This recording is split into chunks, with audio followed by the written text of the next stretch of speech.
રોહન ગુપ્તા વાળો આખો કેસ આપણને ખ્યાલ છે। બિલકુલ પરસોત્તમ રૂપાલાને લઈને એક મહત્વના સમાચાર આવી રહ્યા છે હેતવી। બિલકુલ રેકોર્ડ બ્રેક જીત તેઓની આવી રહી છે। પરસોત્તમ રૂપાલા રેકોર્ડ બ્રેક મતોથી જીતી શકે છે। મોટા સમાચાર આ પણ આવી રહ્યા છે સામે। પરસોત્તમ રૂપાલા રેકોર્ડ બ્રેક મતોથી જીતી શકે છે। અહીંયા પંકજ ચોક્કસથી જે ક્ષત્રિય આંદોલન અને તેની અસર આ વખતે કદાચ પરસોત્તમ રૂપાલાને થાય પરિણામમાં, પણ એવું કશું જ નથી દેખાતું। ત્યારે જે રેકોર્ડ બ્રેક જીત તેઓની સામે આવી રહી છે। 4 લાખથી વધુની લીડ છે। બિલકુલ, કેમ કે રાજકોટ એકમાત્ર એવી બેઠક હતી જે ભાજપનો બેલ્ટ ગણાતી હતી, પરંતુ ક્ષત્રિય આંદોલનના કારણે એવું લાગતું હતું કે અહીંયા કંઈક રસાકસી જોવા મળશે, પણ એવું કંઈ જોવા મળ્યું નહીં। હવે બીજા એક મહત્વના સમાચાર જો આપણે નજર કરીએ તો ખેડાથી આવી રહ્યા છે। ખેડામાં ભાજપની આગેકૂચ યથાવત છે। અહીંયા દેવુસિંહ ચૌહાણ લગાતાર આગળ ચાલી રહ્યા છે। દેવુસિંહ આમ તો કેન્દ્રીય મંત્રી પણ છે અને આ પણ એક વીઆઈપી બેઠક કહેવાતી હતી અને એવું કહેવાતું હતું કે જ્યારે ક્ષત્રિય આંદોલન ચાલતું હતું ત્યારે ખેડા બેઠક જે છે કે જેમાં ક્ષત્રિય મતો પણ છે, એટલે આ બેઠક ઉપર પણ મતોનું માર્જિન છે એ ગણવામાં આવતું હતું સમીકરણોમાં, પણ એવું કંઈ દેખાઈ નથી રહ્યું કારણ કે દેવુસિંહ 3.40 લાખ મતોથી આગળ ચાલી રહ્યા છે। મતલબ સાફ છે કે તેઓ જીત તરફ આગળ વધી રહ્યા છે। કાળુસિંહ ડાભી અહીંયા કોંગ્રેસના ઉમેદવાર હતા અને એક પાછળ ચાલી રહ્યા છે કોંગ્રેસના ઉમેદવાર કાળુસિંહ ડાભી। તેઓ ધારાસભ્ય પણ રહી ચૂક્યા છે, પરંતુ અહીંયા તેઓ જીતતા નથી દેખાઈ રહ્યા। હવે અમદાવાદ પૂર્વથી સમાચાર આવી રહ્યા છે કે હસમુખ પટેલ આગળ ચાલી રહ્યા છે। 14 રાઉન્ડમાં ભાજપ આગળ ચાલી રહ્યું છે। હસમુખ પટેલ વિનિંગ પોઝિશનમાં દેખાઈ રહ્યા છે।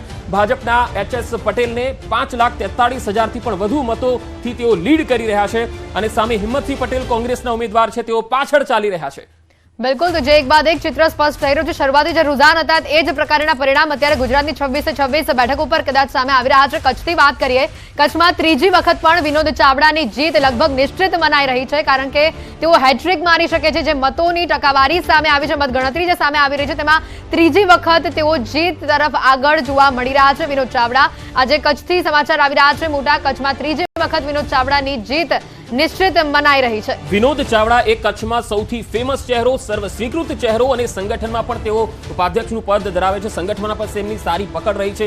સામે નીતેશ લાલણ છે એ કોંગ્રેસના ઉમેદવાર, પરંતુ તેઓ એક યુથ કોંગ્રેસમાં તેઓ કામ કરી ચૂકેલા, એનએસયુઆઈમાં કામ કરી ચૂકેલા, પરંતુ તેમની સામે વિનોદ ચાવડા જે છે એ એક કદ્દાવર ચહેરો છે અને લગાતાર 2 વખતથી તેઓ સાંસદ ચૂંટાતા આવ્યા છે। એટલે અહીં વિનોદ ચાવડા છે એ સ્વાભાવિક છે કે તેઓ જીતે અને તેમને અત્યારે જે લીડ કરી રહ્યા છે આ પણ એક એમના જે લીડિંગ પોઝિશન આવશે, એટલે મતોનું જે માર્જિન હશે એ પણ મને લાગે છે કચ્છમાં સૌથી વધારે હશે અને વિનોદ ચાવડા હેટ્રિક મારશે એવી પૂરી શક્યતા દેખાઈ રહી છે। બિલકુલ, પ્રજાએ ફરી એકવાર વિશ્વાસ મૂક્યો છે અને 2.37 લાખ મતથી તેઓ અત્યારે આગળ જોવા મળી રહ્યા છે। ત્રીજી વખત તેઓ જીત તરફ આગળ જોવા મળી રહ્યા છે અને આ હેટ્રિક તેઓની સામે આવી શકે છે જે રીતના પરિણામો સ્પષ્ટ થઈ રહ્યા છે। સાથે જ કચ્છમાં ક્ષત્રિય આંદોલનની અસર બિલકુલ પણ નથી દેખાઈ। ઘણી એવી બેઠકો છે કે જ્યાં ક્ષત્રિય આંદોલનની અસર થશે તેવું ક્યાંક લાગી રહ્યું હતું, પરંતુ ત્યારે પરિણામ જે રીતે સામે આવી રહ્યા છે, ક્ષત્રિય આંદોલનની અસર નહિવત જોવા મળી રહી છે। આ પરિણામ પર પરસોત્તમ રૂપાલા પણ જબરજસ્ત મતોથી અત્યારે આગળ જોવા મળી રહ્યા છે। તેઓની પણ જીત નિશ્ચિત માનવામાં આવી રહી છે। કચ્છથી પણ અત્યારે આ સમાચાર, ખેડાથી પણ જોયું આપણે આગળ કે દેવુસિંહ ચૌહાણ પણ અત્યારે જીત તરફ આગળ જોવા મળી રહ્યા છે। કોંગ્રેસના નવા ચહેરાને લોકોએ પસંદ ન કર્યો અને ફરી એકવાર હેટ્રિક તરફ કચ્છમાં અત્યારે જે પરિસ્થિતિ જોવા મળી રહી છે, વિનોદ ચાવડા આગળ જોવા મળી રહ્યા છે। જો ક્ષત્રિય આંદોલન રાજકોટથી શરૂ થયું, પરંતુ રાજકોટમાં કોઈ તેની અસર ન જોવા મળી અને બીજેપીના ઉમેદવાર પરસોત્તમ રૂપાલા જીત્યા। જામનગરમાં પણ ક્ષત્રિયો મોટી સંખ્યામાં છે, ત્યાં પણ આંદોલનો થયા, મહિલાઓ બહાર નીકળી હતી, પરંતુ ત્યાં પણ પૂનમ માડમ ભાજપના ઉમેદવાર જીતી ગયા। એ જ રીતે તમે જો આણંદમાં મિતેશ પટેલ જીતી ગયા, ત્યાં અમિત ચાવડા ક્ષત્રિય અને ક્ષત્રિય બેલ્ટવાળી બેઠક કહેવાય છે, છતાં પણ ત્યાં મિતેશ પટેલ જીત્યા આણંદમાં અને વિનિંગ પોઝિશનમાં અત્યારે છે। તો એ ખેડાની અંદર જો તમે તો દેવુસિંહ છે, ક્ષત્રિય બેલ્ટવાળી બેઠક હોવા છતાં પણ અહીંયા દેવુસિંહ 3.5 લાખથી વધુ મતોથી લીડ કરી રહ્યા છે। તો આ બતાવે છે કે ગુજરાતની જે જનતા છે અથવા તો મતદારો જે છે એ કોઈ એક મુદ્દાને લઈને વોટ નથી કરતા, એ સમગ્રતયા ચિત્ર જોવે છે કે કોણ તેમના નજીક આવે છે, કોણ તેમના મુદ્દાઓનું સોલ્યુશન કરે છે, કોણે કેટલી યોજનાઓ લાવી અને તેમના સુધી પહોંચાડી, આ બધું જોવાતું હોય છે। માત્ર એક આંદોલનને ધ્યાનમાં રાખીને ઉમેદવાર બદલાઈ જાય અથવા ઉમેદવારને હરાવી દે એવું ચિત્ર ગુજરાતમાં તો નથી જોવા મળતું। બિલકુલ, પરસોત્તમ રૂપાલા પણ રેકોર્ડ બ્રેક મતોથી જીતી શકે છે તે પ્રકારના અત્યારે જે પરિણામો સામે આવી રહ્યા છે। 4 લાખથી વધુની લીડ તેઓએ અત્યાર સુધીમાં મેળવી લીધી છે, એટલે લગભગ તે જીત તરફ આગળ જોવા મળી રહ્યા છે। 3.68 લાખનો મોહન કુંડારાની લીડના જે આંકડા સામે આવ્યા છે, પરસોત્તમ રૂપાલા રેકોર્ડ બ્રેક મતોથી જીતી શકે છે। તમામ બેઠકોના જે પરિણામ હવે સ્પષ્ટ થઈ રહ્યા છે, લગભગ 25 બેઠકોના પરિણામ જે છે તે સ્પષ્ટ થવાના આરે છે। લગભગ ભાજપની અહીંયા જીત તમામ બેઠકો પર, ગુજરાતની 26 બેઠકો પર ભાજપની જીત નિશ્ચિત મનાઈ રહી છે। હાલ જે પરિણામો સામે આવી રહ્યા છે તમામ એક પછી એક બેઠકો આપણે બતાવી રહ્યા છે. અમદાવાદ પૂર્વ પશ્ચિમ બેઠક ઉપર ભાજપ આગળ જોવા મળી રહ્યું છે. તો આ તરફ કચ્છથી પણ વાત કરી, સાથે જ આણંદથી પણ વાત કરી. તમામ બેઠકો પર અત્યારે ભાજપ આગળ જોવા મળી રહ્યું છે. રાજકોટથી, જામનગરથી પણ આપણે પરિણામો પર નજર કરી. હાલ જે ભાજપની પોઝિશન અત્યારે ગુજરાતમાં જોવા મળી છે, પ્રજાએ મોદીની ગેરંટી પર વિશ્વાસ મૂક્યો હોય એ પ્રકારના પરિણામો ગુજરાતમાં જોવા મળ્યા છે. ભાજપ ગુજરાત દેવુસિંહ ચૌહાણ પણ અત્યારે આગળ છે. દેવુસિંહ ચૌહાણ પણ આગળ છે. અને અહીંયા એક વાત એ આપણે કરવી પડે કે જે પુરુષોત્તમ રૂપાલા 4 લાખની લીડ તરફ આગળ વધી રહ્યા છે, એટલે એ મોહન કુંડારિયાને કાપી અને પુરુષોત્તમ રૂપાલાને સીધા અમરેલીથી રાજકોટમાં ટિકિટ આપી અને તેમને અહીંયા મૂકવામાં આવ્યા હતા. પરેશ ધાનાણી જેવો દિગ્ગજ ચહેરો કોંગ્રેસનો જે તેમની સામે અહીંયા ઉતાર્યો, બધાને લાગતું હતું કે કાંટાની ટક્કર છે અને એમાં પણ ક્ષત્રિય આંદોલન જ્યારે રાજકોટથી શરૂ થયું છે એટલે મતોનું થોડું ધ્રુવીકરણ થશે. પરંતુ અહીંયા તો રેકોર્ડ બની રહ્યો છે, પાછલો રેકોર્ડ છે એ તૂટી રહ્યો છે. એટલે અહીંયા સ્પષ્ટ છે રાજકોટની જનતા એ હંમેશા વિકાસની સાથે રહી છે, બીજેપીની સાથે રહી છે અને એ અહીંયા પુરવાર પણ થઈ ગયું છે. તમે જો દેવુસિંહ પણ છે, એ પણ 3.5 લાખની લીડથી આગળ છે. એવી રીતે મિતેશભાઈ પણ આગળ વધી રહ્યા છે. અમિત ચાવડા જે આણંદથી, હાલ એક અપડેટ આવી રહી છે. રૂપાલાના જીતના કારણો આપણે જોઈ લઈએ હતી. બિલકુલ, તો જે જીતના કારણો આવી રહ્યા છે, લોકોએ કચકચાવીને ભાજપ માટે મતદાન કર્યું હોય એ પ્રકારના આ ખાસ કરીને સમાચાર આવી રહ્યા છે. ક્ષત્રિય આંદોલનનો મુદ્દો બાઉન્સ બેક થયો છે અને અત્યારે પરસોત્તમ રૂપાલા આગળ ઘણા જ બધા મતો, 4 લાખ કરતા પણ વધુ મતોથી તેઓ આગળ છે. કોળી અને પાટીદાર ભાજપ તરફી રહ્યા છે. મોદીના હાથ મજબૂત કરવાની મોદીની અપીલ અહીંયા કામ કરી ગઈ છે. એ પ્રકારના દ્રશ્યો સામે આવી રહ્યા છે. પરસોત્તમ રૂપાલા લગભગ 4 લાખ મતોથી તેઓ અત્યારે આગળ જોવા મળી રહ્યા છે. જીત તરફ તેઓ જોવા મળી રહ્યા છે અને આ જીતના કારણો આપણે બતાવી રહ્યા છે. કચકચાવીને ભાજપ માટે મતદાન કર્યું હોય પ્રજાએ, તે પ્રકારનું ચિત્ર ક્યાંક અહીંયા સ્પષ્ટ થતું જોવા મળી રહ્યું છે. ક્ષત્રિય આંદોલનને અહીંયા બાઉન્સ બેક થયું હોય આ મુદ્દો, કારણ કે આ મુદ્દા સૌથી વધારે અસર કરશે આ મતદાન ઉપર. મતદાનની જ્યારે પંકજ ટકાવારી પણ સામે આવી હતી, જે ઓછું મતદાન થયું હતું એના કારણે પણ કદાચ એવું મનાતું હતું. એક્ઝિટ પોલમાં પણ એવા તારણો નીકળતા હતા કે કદાચ અહીંયા થોડો ઘણો ભાજપને નુકસાન થાય, પણ એ પ્રકારની પરિસ્થિતિ બિલકુલ પણ અહીંયા જોવા નથી મળી. જો રાજકોટ બેઠકમાં આમ તો પાટીદારોનું ગઢ કહેવાય છે અને કોળી અને પાટીદારોનું જ્યારે ગઢ હોય ત્યારે હાલ જે તસવીર આવી રહી છે દર્શકોને બતાવીએ. અહીંયા એક તરફ પરસોત્તમ રૂપાલા અને બીજી તરફ પરેશ ધાનાણીની તસવીર આપ જોઈ રહ્યા છો. જ્યારે વિનિંગ પોઝિશનમાં રૂપાલા આવી ગયા ત્યારે ધાનાણીએ તેમને હાથ મિલાવ્યો અને તેમને અભિનંદન આપ્યા. આ જે તસવીર છે એ બતાવે છે કે રાજનીતિમાં કેટલી પરિપક્વતા હોય છે. જ્યારે તમે હારી જાઓ છો ત્યારે તમે એનાથી હચમચી નથી જતા, પરંતુ સામે જે ઉમેદવાર જીત્યો હોય તો તેની સાથે મળો છો, હસીને વાતચીત કરો છો. આ જ બતાવે છે કે જે ધાનાણી છે એ કેટલા પરિપક્વ છે રાજનીતિની રીતે. આમ તો ધાનાણીનું અમરેલીમાં વર્ચસ્વ છે અને હેતવી આપણે અમરેલીમાં ધાનાણીના વર્ચસ્વને ઇગ્નોર ન કરી શકીએ, પણ એમને રાજકોટમાં મૂક્યા અને એનું કારણ એ હતું કે આ પુરુષોત્તમ રૂપાલા પોતે અમરેલીના હતા, એટલા માટે આ પરેશ ધાનાણીને અહીંયાથી મૂકવામાં આવેલા. બિલકુલ, તો સાથે અન્ય પણ મહત્વના સમાચાર આવી રહ્યા છે. ગુજરાતમાં ફરી આમ આદમી પાર્ટી સફળ નથી રહી. ગુજરાતમાં સંગઠનનો અભાવ જોવા મળ્યો અને આમ આદમી પાર્ટી સફળ બિલકુલ પણ ન રહી એ પ્રકારનું ચિત્ર. અમુક બેઠકો પૂરતી જ ખાસ કરીને તે સીમિત રહી ગઈ તેવા પ્રકારની પરિસ્થિતિ. ગુજરાતમાં ફરી આમ આદમી પાર્ટી નિષ્ફળ નીવડી છે. જે પ્રકારના પરિણામ સામે આવ્યા છે, સંગઠનનો અભાવ જોવા મળ્યો છે આમ આદમી પાર્ટીમાં અને એવા જ પ્રકારના ક્યાંક આ પરિણામો સામે આવ્યા છે. કેટલીક બેઠકો પૂરતી જ તેને સીમિત રહેવું પડ્યું. ફરી એકવાર મોકો મળ્યો હતો, પરંતુ એ પણ તેઓ ખાસ કરીને આ મોકાને પરિણામમાં તબદીલ ન કરી શક્યા અને આજે આમ આદમી પાર્ટી અહીંયા નિષ્ફળ રહી છે ગુજરાતમાં. બિલકુલ, ગુજરાતમાં 2 સીટ એવી હતી કે જ્યાં આમ આદમી પાર્ટીના ઉમેદવાર, એક ચૈતર વસાવાની ભરૂચવાળી બેઠક જેના પર મનસુખ વસાવા છે એ જીત તરફ આગળ વધી રહ્યા છે, અને બીજી બેઠક ભાવનગરની હતી કે જ્યાં ઉમેશ મકવાણા આમ આદમી પાર્ટીના ઉમેદવાર હતા, એ પણ પાછળ ચાલી રહ્યા છે. નીમુબેન ઓલરેડી જીત તરફ આગેકૂચ કરી ચૂક્યા છે. હવે લોકસભામાં ગુજરાતથી આમ આદમી પાર્ટીનો કોઈ વ્યક્તિ દિલ્હી જવાનો નથી એ નક્કી થઈ ગયું છે. હવે માત્ર તેઓ ધારાસભ્ય તરીકે એક ચૈતર વસાવા રહ્યા છે. બોટાદથી ઉમેશ મકવાણા બચ્યા છે, કારણ કે અરવિંદ દાદાણી તો ઓલરેડી ભાજપમાં આવી ગયા છે, એટલે હવે એ રહ્યા નથી અને હવે એ પણ બીજેપીમાં આવ્યા પછી બાય ઇલેક્શનમાં જીતી રહ્યા છે. તો આ સ્થિતિ છે કે આમ આદમી પાર્ટીનો ગુજરાતમાં રકાસ થઈ ગયો છે. સંગઠનનો અભાવ અહીંયા દેખાઈ રહ્યો છે, કારણ કે ચૂંટણી જીતવા માટે એક ફોર્સ જોઈએ કાર્યકર્તાઓની, અને એ ફોર્સ પછી એક માઇક્રો લેવલનું પ્લાનિંગ કરવા વાળો એક ચાણક્ય જોઈએ જે પાર્ટીમાં હોવો જોઈએ. જેમ તમે બીજેપીમાં જુઓ તો અમિત શાહ છે એ ચૂંટણીના ચાણક્ય કહેવાય છે. CR પાટીલ છે તો એ પેજ કમિટીના ચાણક્ય કહેવાય છે કે કેવી રીતે એક પેજના 30 મતદારો સુધી તેમનો જે કાર્યકર્તા છે એ પહોંચે અને મતદાન સુધી લઈ આવે. આ પ્રકારની સ્થિતિ જે આમ આદમી પાર્ટીમાં હજુ નથી થઈ, કારણ કે એમની પાસે હજુ કાર્યકર્તાઓ જ નથી અને ચૂંટણીમાં લડી શકે એવા સક્ષમ નેતાઓ પણ બહુ ઓછા છે. એટલા માટે એમને લોકસભામાં આ હાર ખમી પડી. હાલ એક અપડેટ આવી રહી છે મનસુખ વસાવાને લઈને. મનસુખ વસાવાની જે રીતે વિગતો આવી રહી છે, સતત 6 ટર્મની આ કામગીરી તેઓની બોલી રહી છે અને એ જ પ્રકારના ક્યાંક પરિણામો જે સામે આવી રહ્યા છે.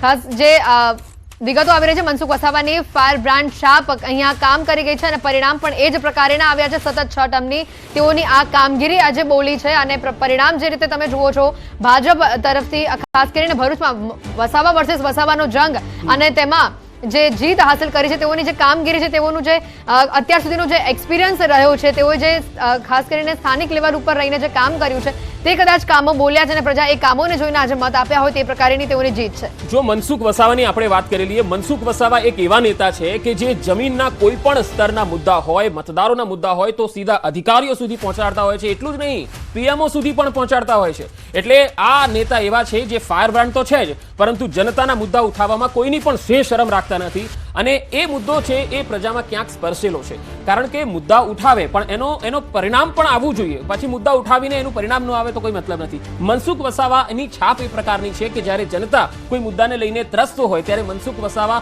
અધિકારીની ઓફિસ સુધી પહોંચતા હોય છે. અને ચૈતર વસાવા જ્યારે પ્રચારમાં ગયા ત્યારે આપણે ઘર્ષણના દ્રશ્યો પણ જોયા હતા કે બંને પાર્ટીના જે કાર્યકર્તાઓ છે એ એકબીજા સામે આક્ષેપબાજી કરતા હતા. ઘર્ષણ પણ થયું હતું. આક્ષેપબાજી તો બહુ જ થઈ, પરંતુ ચૈતર વસાવા જે માત્ર ડેડિયાપાડા પૂરતા તેમનો પ્રભાવ છે, વર્ચસ્વ છે, આખા ભરૂચની જો આપણે વાત કરીએ તો એમાં અંકલેશ્વર પણ આવે છે, જંબુસર પણ આવે છે, ભરૂચ વિધાનસભા પણ આવે છે. તો આ 7-6 વિધાનસભા જે છે એમાં તો ભાજપ છે અને એમાં ચૈતર વસાવાએ હોલ્ડ લેવો પડે, પોતાનો પ્રભુત્વ જમાવવું પડે. માત્ર ડેડિયાપાડાથી ન ચાલે અને એટલા માટે મનસુખ વસાવા અહીંયા સતત જીતી રહ્યા છે. એમનું કામ અહીંયા બોલે છે અને એમનો લોકો વચ્ચેનો જે સંપર્ક રહ્યો છે સતત એના કારણે તેઓ અત્યારે તેમની ફાયર બ્રાન્ડની જે છાપ છે એ એમને જીતાડી લાવી છે. બિલકુલ, અહીંયા સંગઠન કામ કરી ગયું છે અને આ સંગઠનનું જે પરિણામ કદાચ અત્યારે આ જીતનું જશ્ન આપણે જોઈ રહ્યા છે. જે રીતે જીત તેઓની સામે આવી છે, ભાજપનું આ મજબૂત સંગઠન અને તેઓની જે અત્યાર સુધીનું એક્સપિરિયન્સ, કામ કરવાની શૈલી, લોકોનો વિશ્વાસ, જે રીતે તેઓ આટલા વર્ષો સુધી જીતતા આવ્યા છે, તેઓની જે કામ કરવાની આગવી ઓળખ છે, આ બધાને આધારે જ કદાચ આજે પ્રજાએ તેઓને અહીંયા મત આપ્યા છે અને વિજયી બનાવ્યા છે. મનસુખ વસાવાની ફાયર બ્રાન્ડ છાપ અહીંયા ચોક્કસથી અલબત્ત કામ કરી ગઈ છે. તો સામે વસાવા વર્સેસ વસાવાનો જે જંગ હતો ત્યારે ક્યાંક ને ક્યાંક ઘણા વિશ્લેષકો સાથે ચર્ચા કરવામાં પણ આપણે આ મુદ્દો ઉઠાવતા હતા પંકજ કે આ બેઠક ઉપર રસાકસી જોવા મળી શકે છે. ક્યાંક જે રીતે ચૈતર વસાવાની પણ જે છાપ છે તેઓ લોકો વચ્ચેને રહીને તેઓએ પણ જે કામ કરે છે અથવા તો લોકોનો જે પ્રેમ તેઓના પર છે, કદાચ એના કારણે આ વસાવા વર્સેસ વસાવાનો જે જંગ છે તે આપણને પરિણામમાં જોવા મળશે, પરંતુ એવું બિલકુલ પણ નથી થયું. બિલકુલ. હવે એક મહત્વપૂર્ણ ખબર આવી રહી છે. ગુજરાતે પીએમ મોદીની લાજ રાખી છે, કારણ કે ગુજરાતમાં મોટા ભાગની બેઠકો જે છે એમાં ભાજપ જીત્યું છે. 26માંથી 18 બેઠક ભાજપ જીત્યું છે, જ્યારે 6 બેઠક પર ભાજપના ઉમેદવાર આગળ ચાલી રહ્યા છે. મતલબ કે નરેન્દ્ર મોદી ગુજરાતી છે અને ગુજરાતની જનતાએ નરેન્દ્ર મોદીની લાજ રાખી છે અને અહીંયા લગભગ મોટા ભાગની બેઠકો બીજેપી તરફ જઈ રહી છે એવું દેખાય છે. માત્ર 2 બેઠક એવી છે, પાટણ અને બનાસકાંઠા, જેના પર છેલ્લી ઘડીએ કોઈ ફેરફાર ન થાય તો જ નવાઈ. બાકી લગભગ ગુજરાતમાં બીજેપી ક્લીન સ્વીપ કરે છે કે નહીં એ તો હવે આપણે છેલ્લી મતગણતરી થાય એના માટે સમયની રાહ જોવી પડે. પણ મોટાભાગની બેઠકો છે એ ભાજપના ફાળે આવી ગઈ છે. એટલે ગુજરાતની જનતાએ નરેન્દ્ર મોદીની લાજ એટલે રાખી છે કે ગુજરાતના પણ એ નેતા છે, ગુજરાતમાં વર્ષો સુધી નરેન્દ્ર મોદીએ કામ કર્યું છે. અને તમે જો કે પીએમ જ્યારે પણ પ્રચારમાં આવે ત્યારે જે પણ ઉમેદવાર હોય એ ઉમેદવારને નહીં, નરેન્દ્ર મોદીને વોટ આપવાનો છે, નરેન્દ્ર મોદીના હાથ મજબૂત કરવાના છે, દિલ્હીમાં એક કમળ મોકલવાનું છે, એ પ્રકારનું તેઓ લોકોને કહેતા હતા. એમનો સંપર્ક તમે જુઓ તો એ 12માના સ્ટુડન્ટ્સ અને કોલેજના સ્ટુડન્ટ્સ સાથે પણ સીધો સંવાદ કરતા હતા, કારણ કે એ નવા મતદારો બનીને આવવાના છે. એટલે એમનો સંપર્ક તમે જુઓ તો નાના બાળકથી લઈને મોટા વ્યક્તિઓ હોય, વડીલો હોય, તમામ લોકો એમને ઓળખે અને એ ઓળખનો તેમને ફાયદો છે એ લોકો અને ઉમેદવારોને પણ આપવાનો પ્રયાસ કર્યો. અને અહીં જનતાના માનસ ઉપર પણ એ વાત છવાયેલી રહી કે ભાઈ આપણા ગુજરાતના કોઈ વ્યક્તિ છે જે પીએમ બની રહ્યા છે તો આપણે એમને જીતાડવા પડે. એટલે ગુજરાતની જનતાએ તો ચોક્કસ લાજ રાખી છે, પણ બનાસકાંઠા અને પાટણમાં આ લાજ રાખે છે કે કેમ એ જોવું રહેશે. એ રસપ્રદ પણ રહેશે, કારણ કે બનાસકાંઠાની જ એક ચર્ચા હતી કે જ્યાં કોંગ્રેસ જીતે એવી શક્યતા હતી, પાટણની શક્યતા લાગતી નહોતી. પરંતુ હવે પાટણમાં કોંગ્રેસના ચંદનજી ઠાકોર જ્યારે આગળ ચાલી રહ્યા છે ત્યારે કોંગ્રેસને આ ફાયદો થાય છે કે નહીં, કોંગ્રેસ માટે ખુશીની ખબર આવે છે કે કેમ, એ હવે છેલ્લા રાઉન્ડની આપણે રાહ બિલકુલ લીડ વધતા જ પરિણામોને જે સામે આવી રહ્યા છે. હું બધાની સાથે રહેવા માંગુ છું, સુતરિયાનું આ નિવેદન સામે આવી રહ્યું છે. પરિણામ જેમ સ્પષ્ટ થઈ રહ્યા છે તેમ પ્રેમથી રહેવા માંગતા હો તો હું તમારા દિલમાં રહીશ. અમરેલીથી આ સમાચાર આવી રહ્યા છે. બિલકુલ, આ અમરેલીના ઉમેદવાર છે ભાજપના ભરત સુતરિયા અને તેમણે કહ્યું છે કે હું આવો સંદેશ કોને આપ્યો, સુતરિયાએ આવો સંદેશ કોને આપ્યો એ તમારે સૌથી પહેલા જાણવાની જરૂર છે. લીડ વધતા ભરત સુતરિયાના તેવર બદલાઈ ગયા. જયની ઠુમ્મર છે તેમની સામે અમરેલીથી અને ભરત સુતરિયા ભાજપના ઉમેદવાર છે. તમે જો જ્યારે આ ભરત સુતરિયાને ટિકિટ આપી અને ત્યાર પછી અમરેલીની અંદર જે સ્થાનિક નેતાઓ છે એ ભરત સુતરિયાના વિરોધમાં આવ્યા હતા અને ત્યાર પછી તો ભરત સુતરિયાએ પણ નિવેદનો આવવાનું શરૂ કરી દીધું હતું. તો આપણે એમાં નહીં પડીએ, પરંતુ પ્રેમથી રહેવા માંગતા હો તો તમારા દિલમાં રહીશ, આવું ભરત સુતરિયાએ કહ્યું છે. કારણ કે એમની જે લીડ છે એ ઘટી રહી છે અને એટલા માટે તેમણે જે પોતાનો આ સંદેશ જે આપ્યો છે એ હવે કોને આપ્યો છે આપણે અત્યારે એમાં પડવાની જરૂર નથી. પરંતુ મને લાગે છે બધાને ખ્યાલ આવી ગયો છે કે અમરેલીમાં એ મુદ્દો જે છે એ કોણે ઉપાડ્યો હતો. અમરેલીના જ એક સ્થાનિક લીડરે શું કહ્યું હતું ભરત સુતરિયાને. જો કે આપણે એમાં નથી પડતા, પરંતુ અમરેલીમાં જેનીબેન ઠુમ્મર અને ભરત સુતરિયા વચ્ચે કાંટાની ટક્કર છે. અમરેલીની અંદર લોકોએ મારી ઉપર આટલો વિશ્વાસ મૂક્યો છે એટલે મારી પાસે એની અપેક્ષા વધી ગઈ છે. એટલે એની અપેક્ષા મુજબ મારે આવનારા દિવસોની અંદર કામ કરવાના છે. ત્રીજી વાત, હું તમને દિલથી કહું છું કે બધા યારે હું રહેવા માંગુ છું. તમે પ્રેમથી રહેવા માંગતા હો તો તમારા દિલમાં રહેવાનો છો, તમે નફરતથી રહેવા માંગતા હો તો તમારા મગજમાં રહેવાનો છો, બાકી રહેવાનો છો તમારી હારે.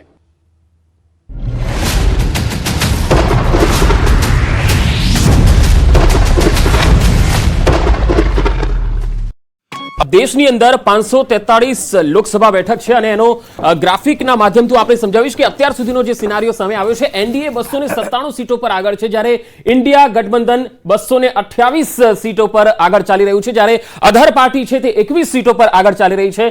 હવે આ જે કેસરી કલર તમે જે જોઈ રહ્યા છો આ